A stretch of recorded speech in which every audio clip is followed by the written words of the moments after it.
अस्सलाम वालेकुम। टीकेडी में खुशामदी। तो भाई अली एक्सप्रेस से ऑर्डर करने पे कितना कस्टम पड़ता है? आप जूते मंगा रहे हो, कपड़े मंगा रहे हो या फिर मोबाइल फोन, सवाल यही रहता है कि भाई कस्टम कितना पड़ेगा। तो इस वीडियो के अंदर मैं आप लोगों को बताऊंगा कि भाई किस तरह से आप लोगों को कस्टम पड़ता है और किस तरह से आप अपने कस्टम को बचा सकते हो।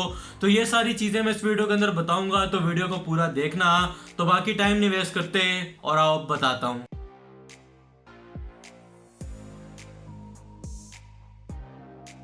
तो कस्टम पे बात करने से पहले भाई फैंटेक के माउस का गिव अवे चल रहा है, जाके पार्टिसिपेट कर लो। मैं आपको वीडियो को लिंक दे दूंगा डिस्क्रिप्शन में भी और नीचे पिन कमेंट के अंदर भी पिन कर दूंगा। आप जाके पार्टिसिपेट कर लो और 4 दिन बाद आ जाना इसका रिजल्ट। तो पार्टिसिपेट नहीं किया तो जाके पार्टिसिपेट कर लो। और अब बात कर लेते हैं कि भाई कितना कस्टम पड़ता है आपके अली एक्सप्रेस के ऑर्डर के ऊपर। अब इस वीडियो को मैंने डिवाइड किया है 3 पॉइंट्स के ऊपर और पहले पॉइंट के ऊपर जाने से पहले आप लोगों को एक अब्बू टिप दे दूं कि भाई अगर आप लोग मोबाइल मंगाना चाह रहे हो तो बिल्कुल ना मंगाओ। काफ़ी ज़्यादा झंझट टाइप इसका प्रोसीजर है और ऐसे काम ना मेरे जैसे बंदों के लिए आप छोड़ दो। ये बहुत ही पंगे वाले काम होते हैं। और खैर बात करते हैं अपने पहले पॉइंट की। तो इसके अंदर कुछ सीन इस तरह से होता है कि जब आप लोग ऑर्डर करते हो अली एक्सप्रेस से तो आपका जो ऑर्डर होता है आपके नियरेस्ट जो सिटी के अंदर पाकिस्तान पोस्ट का ऑफिस होता है उसके ऊपर आ जाता है। और वहाँ पे जी अगर आपके प्रोडक्ट के ऊपर कस्टम पड़ता हुआ तो आप लोगों को वो एक रसीद घर के ऊपर भिजवा देते हैं कि भाईजान आपका इतना इतना कस्टम है, हमारे पास तशरीफ लेके आए और इसको पे करें और अपना जो पार्सल है उसको लेके चले जाएं। अब कुछ लोग ये भी सोचते हैं कि भाई हम DHL से ऑर्डर कर लेते हैं और उनकी शिपिंग थोड़ी ज़्यादा पे कर देंगे और हमें शायद कस्टम वगैरह ना पड़े और जल्द प्रोडक्ट जो है वो भी जल्दी मिल जाए।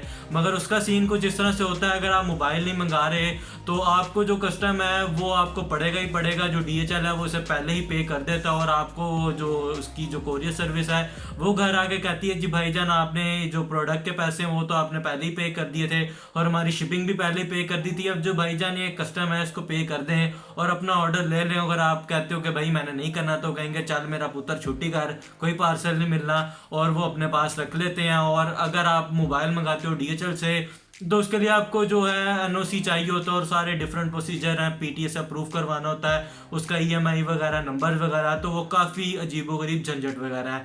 अब ये तो हो गया पहला पॉइंट कि आपका जो पार्सल है वो आ गया आपके पोस्ट ऑफिस के ऊपर और आप लोगों को कस्टम पड़ चुका है। अब बात कर लेते हैं दूसरे पॉइंट की, जिसके अंदर बात ये करता हूँ कि आप लोगों को कस्टम क्यों पड़ता है, किस वजह से पड़ता है, किस तरह के पार्सल के ऊपर पड़ता है। तो इसका सिनेरियो कुछ इस तरह से होता है कि पहले तो डिपेंड करता है आपके जो ड्यूटी क्लियरिंग ऑफिसर है उसके ऊपर कि उस तरह का उसका मूड किस तरह का है। अगर तो बात कर ली जाए नॉर्मल मूड की तो लोग वो छोटे छोटे जो पार्सल होते हैं जिस तरह के आज तक मैंने ऑर्डर किए हैं ये सारे, तो इनको तो वैसे ही बोरियों में भर भर के लेके आते हैं और इनको वैसे ही सॉर्टमेंट करके वो इनकी जो सिटीज़ वगैरह होती हैं जहाँ जहाँ के ऑर्डर होते हैं वहाँ तक पहुँचा देते हैं। तो इनके ऊपर इतनी कोई नज़र वगैरह नहीं रखी जाती।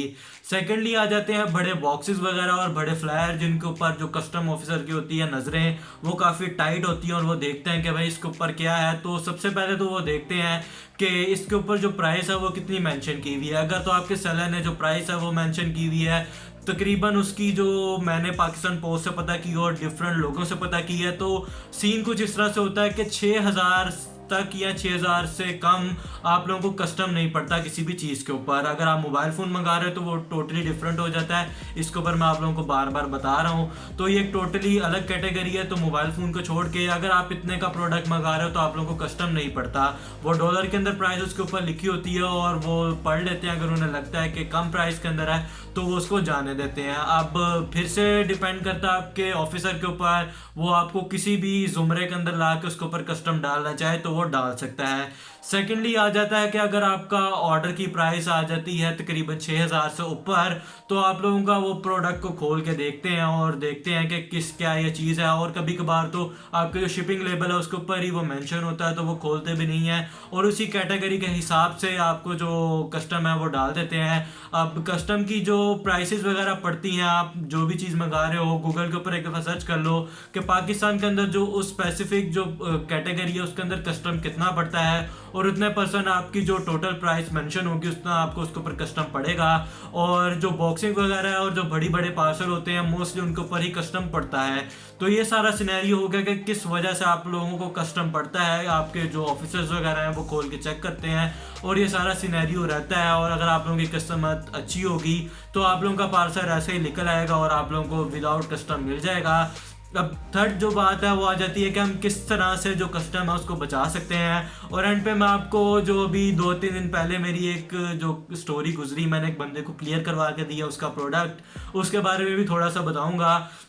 तो बात कर लेते हैं कि किस तरह से भैया आप अपना कस्टम बचा सकते हो। तो होता कुछ इस तरह से है कि अगर आप मंगा रहे हो कोई प्रोसेसर वगैरह जो कि तकरीबन 20-25 हज़ार रुपए के आते हैं, और मैंने काफ़ी ग्रुप्स के अंदर देखा है कि लोग प्रोसेसर मंगाते हैं और वो इस तरह के ना छोटे फ्लैट्स के अंदर बड़े आराम से आ जाते हैं, विदाउट फ़ैन होते हैं। और उन्हें वो सेलर को ये कह देते हैं कि भाई आप जो शिपिंग लेबल प्रिंट करोगे उसके ऊपर जो प्राइस है वो मेंशन कर देना $2-4 वगैरह, और जो उसकी कैटेगरी है उसको भी टोटली तौर पर आप चेंज रखना, ताकि जो ड्यूटी क्लियरिंग ऑफिसर है उसे लगे कि छोटा सा प्रोडक्ट है और उसकी कोई इतनी वैल्यू नहीं है, तो वो इस तरह से कस्टम को क्लियर करके निकल जाते हैं। और ये तो एक तरीका हो जाता है कि आप इस तरह से जो अपने जो कस्टम है उसको बचा सकते हो। और सेकेंडली ये कि आप जो है चीज़ों को अलग अलग ऑर्डर करो और आप छोटी चीज़ें प्रोडक्ट्स मंगाओ जिनकी वैल्यू कम हो, या फिर आप अपने सेलर को कह दो कि भाई मैं कपड़े इतने के तो मंगा रहा हूँ मगर इसकी आप प्राइस कम रख देना, ताकि जो मेरे कस्टम से बचने के चांसेस है वो ज़्यादा से ज़्यादा हो जाएं।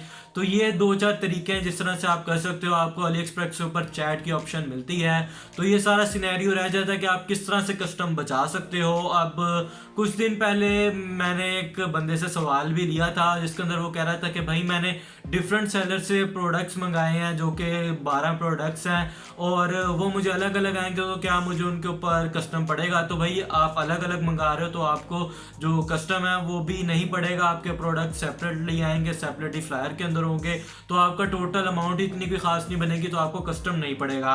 अब बात कर लेते हैं उस रियल टाइम जो सिनेरियो मेरे साथ गुजरा 2-3 दिन पहले। तो हुआ कुछ इस तरह से कहा कि मेरे एक जानने वाले हैं, उन्होंने मंगाया था एक प्रोडक्ट जिसकी वैल्यू थी 11,000 रुपये। वो पहले तो मंगा रहे थे मगर उन लोगों को कस्टम नहीं पड़ा क्योंकि वो 6,000 से कम की प्रोडक्ट थी, मगर इसके ऊपर उन्हें प्रोडक्ट के ऊपर जो कस्टम पड़ा है वो पड़ा है तकरीबन 25% का।